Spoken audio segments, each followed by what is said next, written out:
Hi hello ನಮಸ್ತೆ ಸ್ನೇಹಿತರೆ, ಎಲ್ರಿಗೂ ಕೂಡ ಮತ್ತೊಮ್ಮೆ ನಿಮ್ಮ ಯೂಟ್ಯೂಬ್ ಚಾನಲ್ಗೆ ಪ್ರೀತಿಯ ಸ್ವಾಗತ. ಈಗಾಗಲೇ ನೇಮಕಾತಿ ಮಾಡಿ ರಿಕ್ರೂಟ್ಮೆಂಟ್ಗಳನ್ನ ಸ್ಟಾರ್ಟ್ ಮಾಡಿ ವಯೋಮಿತಿ ಸಡಿಲಿಕೆ ಕೊಡಿ ಅಂತೇಳಿ ಹೋರಾಟ ಮಾಡಿ ಎಲ್ಲವೂ ಮಾಡಿ ಆಯಿತು. ಬಟ್ ಸರ್ಕಾರ ಈ ಹೋರಾಟಗಳನ್ನು ಕೂಡ ಹತ್ತಿಕ್ಕುವಂಥ ಪ್ರಯತ್ನಗಳನ್ನ ಪೊಲೀಸ್ ಇಲಾಖೆ ಮೂಲಕ ಮಾಡಿಸ್ತಾ ಇದೆ, ಅನುಮತಿ ಕೊಡದೇ ಇರುವಂಥದ್ದು ಮೊದಲಾದದ್ದು. ಇದೆಲ್ಲದರ ಜೊತೆ ಇನ್ನೊಂದು ಪ್ರಮುಖವಾದಂಥ ಒಂದು ವಿಷಯವನ್ನು ನಾನು ಹೇಳ್ತೀನಿ.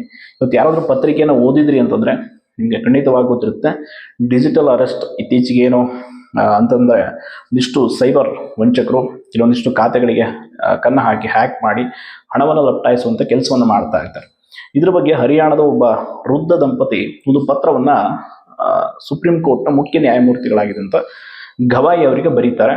ಈ ರೀತಿ ಆಗ್ತಾ ಇದೆ ಸಮಸ್ಯೆ ಅಂತ. ಸೊ ಇದನ್ನ ಸೂಕ್ಷ್ಮವಾಗಿ ಪರಿಗಣಿಸಿದಂಥ ನ್ಯಾಯಾಧೀಶರು ಸ್ವಯಂ ಪ್ರಕರಣವನ್ನು ದಾಖಲಿಸಿಕೊಂಡು ವಿಚಾರಣೆಯನ್ನು ಮಾಡಿ ಇವತ್ತು ಅಂದರೆ ಹಿಂದೆ ಒಂದು ತೀರ್ಪು ಕೊಟ್ಟಿದ್ದಾರೆ. ಅದೇನು ಅಂತಂದರೆ, ಈ ಎಲ್ಲ ಒಂದು ಸೈಬರ್ ವಂಚನೆ ಪ್ರಕರಣಗಳನ್ನು ಕೂಡ ರಾಷ್ಟ್ರಾದ್ಯಂತ ಎಲ್ಲೆಲ್ಲಾಗುತ್ತೆ ಅದೆಲ್ಲವನ್ನ ಕೂಡ CBIಗೆ ಹ್ಯಾಂಡ್ ಓವರ್ ಮಾಡಬೇಕು ಅಂತೇಳಿ. ಅಂದರೆ ನ್ಯಾಯಾಧೀಶರಿಗೆ ಬರೆಯುವಂಥ ಒಂದು ಪತ್ರಕ್ಕೆ ಎಷ್ಟು ಪವರ್ ಇದೆ, ಅವ್ರು ಮನಸ್ಸು ಮಾಡಿದ್ರೆ ಏನೆಲ್ಲ ಮಾಡ್ಬೋದು ಅನ್ನೋದ್ರ ಬಗ್ಗೆ ನಿಮ್ಗೆ ಗೊತ್ತಿದೆ.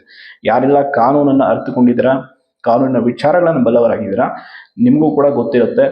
ಈಗಾಗಲೇ ನಮ್ಮ ರಾಜ್ಯದ ಸ್ಥಿತಿಯನ್ನು ಕಂಪ್ಲೀಟ್ ಆಗಿ ಇಡೀ ದೇಶವೇ ಗಮನಿಸಿದೆ. ನಾಟ್ ಓನ್ಲಿ ಸ್ಟೇಟ್, ಇಡೀ ಕಂಟ್ರಿ ಗಮನಿಸಿದೆ. ಎಸ್ಪೆಷಲಿ ಕಾನೂನು ಸುವ್ಯವಸ್ಥೆ, ಆಡಳಿತ ಎಲ್ಲ ವಿಚಾರಗಳಿಗೂ ಸಂಬಂಧಪಟ್ಟಾಗೆ ಕಂಪ್ಲೀಟ್ ಆಗಿ ಅದಕ್ಕೆ ಹೋಗ್ತಾ ಇದೆ. ಚಿನ್ನಸ್ವಾಮಿ ಸ್ಟೇಡಿಯಂನಲ್ಲಿ ಆದಂಥ ಕಾಲ್ತುಳಿತ ಪ್ರಕರಣಕ್ಕೆ ಸಂಬಂಧಪಟ್ಟಾಗೆ ಕಾರಣ ಪೊಲೀಸರ ಸಿಬ್ಬಂದಿಗಳ ಕೊರತೆ ಅನ್ನೋದು ಕೂಡ ಗೊತ್ತಾಗಿದೆ. ಆ್ಯಂಡ್ ಹಲವಾರು ಶಾಲೆಗಳಿಗೆ ಆಲ್ರೆಡಿ ಉತ್ತರ ಕರ್ನಾಟಕ, ದಕ್ಷಿಣ ಕರ್ನಾಟಕ ಭಾಗದಲ್ಲಿ ಶಾಲೆಗಳು, ಸರ್ಕಾರಿ ಶಾಲೆಗಳು ಮುಚ್ಚುವ ಹಂತಕ್ಕೆ ಬಂದಿದೆ. ಕಾರಣ ಶಿಕ್ಷಕರ ಕೊರತೆ. ಕೆಲಸಗಳಲ್ಲಿ ಅಂದರೆ ಸರ್ಕಾರಿ ಇಲಾಖೆಗಳಲ್ಲಿ ಜನಸಾಮಾನ್ಯರು ಹೋದ್ರೆ ಸರಿಯಾಗಿ ಕೆಲಸಗಳಾಗ್ತಾ ಇಲ್ಲ, ಕಾರಣ ಸಿಬ್ಬಂದಿಗಳ ಕೊರತೆ, ಅಧಿಕಾರಿಗಳ ಕೊರತೆ. ಅದೆಷ್ಟು ಪಂಚಾಯತ್ಗಳು ಕ್ಲೋಸ್ ಆಗ್ತಾ ಇದೆ, ಕಾರಣ PDO ಕೊರತೆ. ಈ ಎಲ್ಲ ಕೊರತೆಗಳು ಇದ್ರೂ ಕೂಡ ಸರ್ಕಾರ ಒಳ ಮೀಸಲಾತಿ ಅದು ಇದು ಅಂತ ನಾಟಕಗಳು ಮಾಡಿಕೊಂಡು ಕಳೆದ 1 ವರ್ಷದಿಂದ ನೇಮಕಾತಿಗಳನ್ನ ತಡೆ ಹಿಡಿದಿದೆ. ಆ್ಯಂಡ್ ಈ ಹಿಂದೆ ಇವರು ಪ್ರಣಾಳಿಕೆಯಲ್ಲಿ ಘೋಷಿಸಿಕೊಂಡಿದ್ದಂಥ ನಾವು ಅಧಿಕಾರಕ್ಕೆ ಬಂದರೆ ಎಲ್ಲ ಹುದ್ದೆಗಳನ್ನು ಭರ್ತಿ ಮಾಡ್ತೀವಿ ಅನ್ನುವಂಥ ಘೋಷವಾಕ್ಯವನ್ನು ಮರ್ತಿದ್ದಾರೆ. ಸೊ ಈಗ ಫೈನಲ್ ಆಗಿ ನಮಗೊಂದು ಆಯ್ಕೆ ಉಳಿದಿದೆ ಈ ಒಂದು ಸ್ಪರ್ಧಾ ಮಿತ್ರ ಎಲ್ಲ ಆಸ್ಪಿರೆಂಟ್ಸ್ಗಳ ಒಂದು ಬಳಗಕ್ಕೆ. ಏನು ಅಂತಂದರೆ, ನಾವೀಗ ಕೂಡಲೇ ಹೈಕೋರ್ಟ್ ಅಥವಾ ಸುಪ್ರೀಂ ಕೋರ್ಟ್ನ ನ್ಯಾಯಾಧೀಶರಿಗೆ ಈ ವಿಷಯಕ್ಕೆ ಸಂಬಂಧಪಟ್ಟಾಗೆ ಪತ್ರವನ್ನು ಬರೀಬೇಕು, ಅಥವಾ PIL ಅನ್ನು ದಾಖಲಿಸಬೇಕು, ಅಥವಾ ನ್ಯಾಯಾಲಯವೇ ಸ್ವತಃ ಸುಮೋಟೋ ಕೇಸನ್ನು ತೆಗೆದುಕೊಳ್ಳುವಂತೆ ಮಾಡಬೇಕು. ಹೆಂಗೆ ಅಂತಂದರೆ, ಈಗಾಗಲೇ ಇಡೀ ವಿಷಯವನ್ನು ಗಮನಿಸಿರ್ತಾರೆ ನ್ಯಾಯಾಧೀಶರು ಕೂಡ. ದಿನಪತ್ರಿಕೆ ಓದ್ತಾರೆ, ನ್ಯೂಸ್ ನೋಡ್ತಾರೆ, ಅವ್ರಿಗೂ ಕೂಡ ಪ್ರತಿನಿತ್ಯ ಏನಾಗ್ತಾ ಇದೆ ಅಂತ ಗೊತ್ತಿರುತ್ತೆ. ಸೊ ರಾಜ್ಯಾದ್ಯಂತ ಖಾಲಿ ಇರುವ ಹುದ್ದೆಗಳು, ಇದರಿಂದ ಆಡಳಿತಕ್ಕಾಗ್ತಾ ಇರುವಂಥ ತೊಂದರೆ, ಆ್ಯಂಡ್ ಸಿಬ್ಬಂದಿಗಳ ಕೊರತೆಯಿಂದ ಪೊಲೀಸ್ ಇಲಾಖೆಯ ಸಮಸ್ಯೆಗಳು, ಇದು ಸಾರ್ವಜನಿಕ ವಲಯಕ್ಕೆ ಸಂಬಂಧಪಟ್ಟದ್ದು. ಆ್ಯಂಡ್ ಪ್ರತಿನಿತ್ಯ ಸಾರ್ವಜನಿಕರಿಗೆ ಆಗ್ತಾ ಇರುವಂಥ ತೊಂದರೆ ಆಗಿರೋದ್ರಿಂದ ಪಬ್ಲಿಕ್ ಇಂಟ್ರೆಸ್ಟ್ ಲಿಟಿಗೇಷನ್ ಅನ್ನು ಈಗ ನಾವು ಹಾಕ್ಕೊಂಡ್ರೆ, ಅಂದರೆ ಸಾರ್ವಜನಿಕ ಹಿತಾಸಕ್ತಿ ಅರ್ಜಿಯನ್ನು ಕೊಟ್ಟರೆ ಖಂಡಿತವಾಗಿಯೂ ನ್ಯಾಯಾಲಯ ಈ ವಿಷಯದಲ್ಲಿ ಸರ್ಕಾರಕ್ಕೆ ಒಂದು ಡೈರೆಕ್ಷನ್ ಕೊಡುವಂಥ, ಅಂದರೆ ಒಂದು ನಿರ್ದೇಶನ ಮಾಡುವಂಥ ಅವಕಾಶ ಇದೆ. ಅಂದರೆ 2-3 ವರ್ಷಗಳಿಂದ ಹೆಚ್ಚಾಗಿ ಈಗಾಗಲೇ ಪೊಲೀಸ್ ನೇಮಕಾತಿ, ಬೇರೆ ಬೇರೆ ಯಾವುದೂ ನೇಮಕಾತಿಗಳಾಗಿಲ್ಲ. ಇದರಿಂದ ಇಲ್ಲಿನ ಆಡಳಿತ ವ್ಯವಸ್ಥೆಗೆ ಹೆಂಗೆ ಪರಿಣಾಮ ಬೀರ್ತಿದೆ, ಎಲ್ಲ ಒಂದು ಡ್ರಾಫ್ಟನ್ನು ರೆಡಿ ಮಾಡಿಕೊಂಡು ನಾವು ಇದನ್ನು ಮಾಡಿದರೆ ಖಂಡಿತವಾಗಿಯೂ ಸರ್ಕಾರಕ್ಕೆ ಒಂದು ಪಾಠ ಕಲಿಸ್ಬೋದು. ಆ್ಯಂಡ್ ವಿತಿನ ಒಂದು ಟೈಮ್ ಪೀರಿಯಡ್ ಕೊಡ್ತಾರೆ ಅವರು, ಇಷ್ಟು ಸಮಯದಲ್ಲಿ ನೀವು ಈ ರೀತಿ ಭರ್ತಿ ಮಾಡ್ಕೊಳ್ಬೇಕು ಅಂತ. ಆವಾಗ ಇವರು ಯಾವುದೇ ನಾಟಕಗಳು ನಡೆಯಲ್ಲ. ಆ್ಯಂಡ್ ಇವತ್ತು ಸಚಿವರು ಕೊಟ್ಟಂಥ ಹೇಳಿಕೆ, ನಾವು 50% ಮೇಲೆ ನೇಮಕಾತಿ ಮಾಡ್ಕೊಳ್ತೀವಿ. ಯಾಕಂದರೆ ಇಷ್ಟು ದಿನ ಏನು ಮಲ್ಕೊಂಡಿದ್ರೆ 56% ಕೇಸ್ ಆಗಿ ಕೋರ್ಟ್ಗೆ ಹೋಗಿ, ಈ ಹಿಂದಿನ BJP ಸರ್ಕಾರದವರು ಅವರು ತಮ್ಮ ರಾಜಕೀಯ ಲಾಭಕ್ಕೋಸ್ಕರ ಮೀಸಲಾತಿ ಹೆಚ್ಚಳ ಮಾಡಿ ಅದನ್ನು ಕಾನೂನುಬದ್ಧಗೊಳಿಸದೆ ಹೋದ್ರು. ನೀವು ನಿಮ್ಮ ಲಾಭಕ್ಕೋಸ್ಕರ ಒಳ ಮೀಸಲಾತಿ ಮಾಡ್ತೀನಿ ಅಂತ ಹೇಳಿ ನಾಟಕ ಮಾಡಿ ಈಗ ಮತ್ತೆ ಅಗೇನ್ 50%ಗೆ ನೇಮಕಾತಿ ಮಾಡ್ತೀವಿ ಅಂತ ಹೇಳ್ತಾ ಇದ್ರು.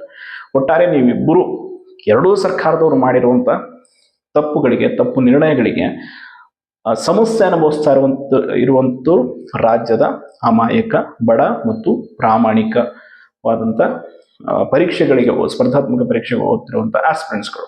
ಸೊ ಹಾಗಾಗಿ ಈ ಒಂದು ಕೊನೆಯ ಅಸ್ತ್ರ ಏನಿದೆ ಅಭ್ಯರ್ಥಿಗಳ ಹತ್ರ ಇರೋದು, ನಾವು ನ್ಯಾಯಾಲಯದ ಮೂಲಕನೇ ಇದಕ್ಕೆ ಪಾಠ ಕಲಿಸಬೇಕಾದ ಸಿಚುವೇಶನ್ ಬಂದರೆ ಅದನ್ನೇ ಮಾಡಬೇಕಾಗತ್ತೆ. ಯಾಕಂದರೆ ಹೋರಾಟಕ್ಕೆ ಇವರು ಅನುಮತಿ ಕೊಡಲ್ಲ.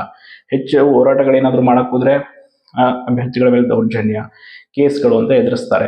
ಇನ್ನು ಕೋಚಿಂಗ್ ಸೆಂಟರ್ಗಳು ಪಾಪ ಅವರು ಈಗ ಬೆಂಬಲ ಕೊಡೋ ಹಾಗೂ ಇಲ್ಲ, ಬಿಡೋ ಹಾಗೂ ಇಲ್ಲ. ಒಟ್ಟಾರೆಯಾಗಿ ಹೋರಾಟ ಅಂತ ಬಂದಾಗ ವಿದ್ಯಾರ್ಥಿಗಳನ್ನ ಕಟ್ಟಾಕುವಂಥ ಕೆಲಸವನ್ನು ಮಾಡ್ತಾರೆ. ಈಗೇನಿನ್ನೇನು ಚಳಿಗಾಲದ ಅಧಿವೇಶನ ಶುರುವಾಗುತ್ತೆ 5ನೇ ತಾರೀಕಿಂದ. ಸೊ ಇದರಲ್ಲಿ ಏನಾದರೂ ಇವರು ನಿರ್ಣಯವನ್ನು ಕೈಗೊಂಡಿಲ್ಲ, ನೇಮಕಾತಿ ಮಾಡೋದ್ರ ಬಗ್ಗೆ ಸರಿಯಾದ ಒಂದು ಕರೆಕ್ಟಾದ ಡಿಸಿಷನ್ ತೆಗೆದುಕೊಂಡಿಲ್ಲ ಅಂದರೆ ಖಂಡಿತವಾಗಿಯೂ ನ್ಯಾಯಾಲಯದ ಮೊರೆ ಹೋಗಿಯೇ ಇವರಿಗೆ ಪಾಠ ಕಲಿಸುವಂಥ ಕೆಲಸವನ್ನು ಆಸ್ಪಿರೆಂಟ್ಸ್ಗಳು ಮಾಡಲೇಬೇಕಾಗತ್ತೆ. ಇಲ್ಲದೆ ಹೊರತು ನಾವು ಹಿಂಗೆ ಕೂತ್ಕೊಂಡ್ರೆ ಹಾಳಾಗೋದು ನಮ್ಮ ಸಮಯ, ನಮ್ಮ ವಯಸ್ಸು ಆ್ಯಂಡ್ ನಮ್ಮ ಗೋಲ್ಡನ್ ಟೈಮ್ ಅಷ್ಟೇ. ಅವ್ರು ಯಾರಿಗೂ ಕೂಡ ಇದರಿಂದ ಯಾವುದೇ ಸಮಸ್ಯೆ ಆಗಲ್ಲ. ಅವ್ರ ಮಕ್ಕಳೆಲ್ಲ ಫಾರಿನಲ್ಲಿ ಹೋಗ್ತಾ ಇದ್ದಾರೆ, ಕೋಟ್ಯಾಂತರ ರೂಪಾಯಿ ಹಣ ಮಾಡಿಟ್ಟಿದ್ದಾರೆ, ಅವ್ರಿಗೆಲ್ಲ ಲಕ್ಸುರಿ ಜೀವನ ಇದೆ. ಬಟ್ ನಮ್ಗೆ ಆ ಥರ ಬದುಕಿಲ್ಲ. ಸೊ ಹಂಗಾಗಿ ನಾವು ಈ ಫೀಲ್ಡ್ಗೆ ಬಂದಿದ್ದೀವಿ ಅಂದಮೇಲೆ ಶತಾಯಗತಾಯ ಒಂದಾದರೂ ಪ್ರಯತ್ನ ಮಾಡಿ ಹೋಗೋಣ ಅಂತ ಎಷ್ಟೋ ಜನ ಕಾಯ್ತಾ ಇದ್ದಾರೆ. ಆ ಒಂದು ಪ್ರಯತ್ನಕ್ಕಾದರೂ ಈಗ ಸರ್ಕಾರಕ್ಕೆ ನಾವೊಂದು ಪಾಠ ಕಲಿಸಲೇಬೇಕು. ಆ್ಯಂಡ್ ಇನ್ನೊಂದು ಎಲ್ಲದಕ್ಕಿಂತ ಪ್ರಮುಖವಾದಂಥ ವಿಚಾರ, ಇದು ಇವತ್ತು ನಿನ್ನೆಯಿಂದ ಆಗ್ತಾ ಇರೋ ಸಮಸ್ಯೆ ಅಲ್ಲ. ಕಳೆದ 1 ವರ್ಷದಿಂದಲೂ ಕೂಡ ಇವರು ಮಾಡ್ಕೊಂಡು ಬರ್ತಾ ಇದ್ದಾರೆ. ಈ ಹೋರಾಟಗಳನ್ನು ಕೂಡ ನ್ಯಾಯಾಧೀಶರು, ಕೋರ್ಟು, ವ್ಯವಸ್ಥೆಗಳು ಗಮನಿಸ್ತಾ ಇರುತ್ತೆ, ಏನಾಗ್ತಾ ಇದೆ ಏನಿಲ್ಲ ಅನ್ನೋದನ್ನ. ಒಂದು ಅವಕಾಶಕ್ಕಾಗಿ ಕಾಯ್ತಾ ಇರ್ತಾರೆ. ಸೊ ಹಂಗಾಗಿ ಆ ಅವಕಾಶವನ್ನು ನಾವು ಮಾಡಿಕೊಟ್ರೆ ಖಂಡಿತವಾಗಿಯೂ ಸರ್ಕಾರಕ್ಕೊಂದು ಒಳ್ಳೆ ಪಾಠವನ್ನು ನ್ಯಾಯಾಲಯ ಕಲಿಸ್ಬೋದು ಅಂತ ನಾವು ನಂಬಿದ್ದೀವಿ. ಆ್ಯಂಡ್ ಈಗ ಆಲ್ರೆಡಿ 56 ಕೇಸಲ್ಲಿ ನೀವು ನೋಡಿದರೆ ಹೆಂಗೆ ಆ್ಯಕ್ಟನ್ನು ಕ್ವಶನ್ ಮಾಡಿದ್ದಾರೆ. ಸೊ ಅದಕ್ಕೆ ನ್ಯಾಯಾಧೀಶರು ನೇರವಾಗಿ ಹೇಳಿದ್ದಾರೆ ಅದನ್ನು ತಡೆಯನ್ನು ನೀಡಿ ಅಂತ. ಕೋರ್ಟ್ದೇನು ತಪ್ಪಿಲ್ಲ, ಕೋರ್ಟ್ ಇರುವಂಥ ವಿಷಯವನ್ನು ಏನು ಕೊಟ್ಟಿದ್ದಾರೆ ಅದನ್ನು ಅವರು ಕೆಲಸ ಮಾಡ್ತಾ ಇದ್ದಾರೆ.